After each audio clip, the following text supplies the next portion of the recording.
Bueno, estamos de regreso, estamos de vuelta y vamos a continuar con el análisis, con la idea de entender un poco lo que está en juego en el día de hoy, también lo que ha ocurrido en los últimos años. Ya son 11 los que ha estado en el poder Nicolás Maduro y sobre todo los procesos de transición en lo que pueda suceder si es que efectivamente hay hoy día un triunfo de la oposición. Estamos con el ex embajador de Chile en Venezuela, Pedro Felipe Ramírez, así que vamos a conversar. Usted también estuvo en el exilio en Venezuela y estuvo representando a nuestro país desde el año 2014 al año 2018. Así que muy bienvenido, gracias por acompañarnos. Muchas gracias por la invitación. A modo general, ¿qué está en juego hoy en este proceso eleccionario en Venezuela y que lo hace muy distinto a lo que había ocurrido en instancias anteriores? Bueno, está en juego si sigue la dictadura o vuelve la democracia. Tan simple como eso. Y si sigue la dictadura, seguirá la emigración, esta vez de una manera, un tsunami migratorio vendrá. Y si no, se iniciará el retorno de los venezolanos a su patria y un proceso de reconstrucción del país, de las instituciones y de la economía, ¿no? ¿Cómo ve este proceso de reconstrucción? Conversábamos también recién con Sergio Vitar, que decía que no va a ser fácil. Incluso la transición, si es que llegara a ganar la oposición, estamos hablando de 5 meses, sin tener un poder legislativo a su favor, gobiernos locales. Entonces también incluso he puesto muchas dudas en ese tiempo, ¿no? En esos meses, si es que ganara en este caso Edmundo González. ¿Cómo ve también usted lo que puede ocurrir? Un periodo muy complejo, pero yo creo que es estrictamente necesario, por eso y por varias razones, llevar adelante un proceso de transición muy negociado, ¿no? Muy negociado. Ya no sé si con Maduro o con los dirigentes que queden después de la derrota, ¿no?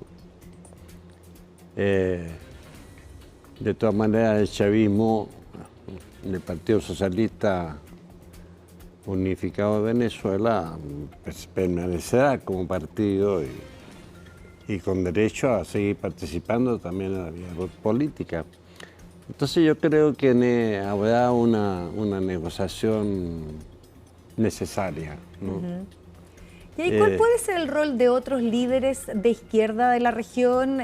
También lo analizábamos y algunos dicen no, más bien acá hay una apuesta al pragmatismo, a lo que pueden ser las relaciones comerciales, al rol de Rusia, de China, más allá de lo que puedan decir los vecinos en este caso o quienes están hoy ostentando el poder en Sudamérica. Estoy pensando en la distancia de Luis Ignacio Lula da Silva, incluso la voz de Gustavo Petro a la situación que se pueda vivir en Venezuela y para qué hablar también de una tensión permanente que ha existido con el gobierno de Gabriel Boric. Sí, claro. A ver, el que yo creo que ha sido más claro en criticar la violación a los derechos humanos y al estándar no democrático que existe en Venezuela ha sido precisamente nuestro presidente, Gabriel Boric, ¿no? De alguna manera, Lula mantuvo una buena relación con Maduro. Incluso recordará usted que en los primeros momentos de su actual presidencia, Lula invitó a los presidentes de Sudamérica a una reunión para hablar de la integración latinoamericana. Y en esa ocasión tuvo diferentes opiniones con Boric, entre Boric y Lula, ¿no?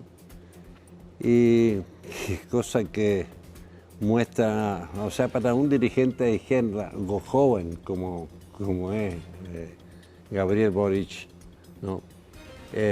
Tener un diferendo con Lula en su propia casa, hay que tener muchas convicciones y mucha fortaleza también, ¿no? Y bueno, pero Lula ha dado un giro muy importante, ¿no? Yo creo que él se convenció de que por lo menos esta elección debe ser una elección transparente, justa, que represente efectivamente sus resultados, lo que vota la gente en el día de hoy. Usted me decía que, sobre todo por su rol de embajador, también sus años en el exilio en Venezuela, tiene vínculos, mucha gente que sigue viviendo ahí, y que le cuentan un poco la situación actual que está viviendo el pueblo venezolano día a día, con cifras muy complejas, sobre todo de pobreza. Pero quiero ponerle también ahí el foco en la situación más política dentro del chavismo, porque incluso algunos analistas hablan de ciertas voces más jóvenes que estarían apostando por una transición, por recomponer al chavismo de otra forma, que no sea, más bien ya planteando tal vez alguna disponibilidad a la alternancia, y que puede ser una forma. ¿Usted cree que sabemos muchas veces cuando se lleva mucho tiempo esos quiebres internos de alguna manera pueden ser determinantes en los apoyos, en los procesos y en lo que pueda ocurrir, por ejemplo, si hoy no hay un escenario favorable, por ejemplo, para el régimen de Nicolás Maduro? A ver, primero hay un grupo de chavistas que hace rato rompieron con Maduro y son un grupo aparte. Algunos están fuera de Venezuela, sí, como es, por ejemplo, la ex fiscal de Luis Ortega, ¿no?, que está afuera, y muchos otros. Hay un grupo, no es mayoritario, pero es un grupo pequeño. Después sé de algunas personas, algunos líderes, como el caso de Elías Jagua, por ejemplo, que fue canciller del propio Maduro. Era canciller cuando yo llegué a la embajada allá, que no está contra Maduro, pero llegó a un pacto de acuerdo con él en el sentido de que él no lo iba a apoyar, pero tampoco se iba a oponer, digamos, y iba a haber una especie de pacto de no agresión mutua, ¿no? Él se ha dedicado más bien a trabajar en el partido todos estos años, y no es una persona que ha participado en todo el proceso posterior a cuando ya Maduro se declara dictador, claramente cuando el Tribunal Supremo de Justicia le quita a la Asamblea, sí, ganada por la oposición, los poderes, el poder legislativo, y lo asume él mismo, ¿no?, el mismo tribunal. Entonces, hay otras personas que me parece que han tenido una actitud más abierta de diálogo con la oposición, ¿no?, que pudieran hacer. Pero no sé la existencia de una corriente así juvenil que pudiera de alguna manera estar pensando... Tomar otra posición o ejercer ahí algo... Una posición más abierta, sí, más de diálogo. Forma más interna. Más claro, que pudiera pensar en ser un relevo del grupo de Maduro, ¿no? ¿Y qué puede ocurrir con un aliado estratégico como son las Fuerzas Armadas en este caso? Es difícil, pero las Fuerzas Armadas en general son siempre bastante cerradas, ¿no?, bastante herméticas. Hay algunos datos importantes ahí. En primer lugar, el tamaño del generalato. ¿Usted sabe cuántos generales tenemos nosotros acá en el ejército? ¿Sabe usted? No. 42. ¿Sabe cuántos tiene el ejército venezolano? 300.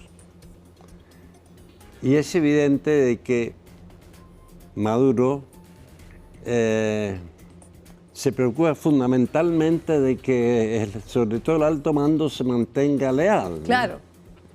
Y para eso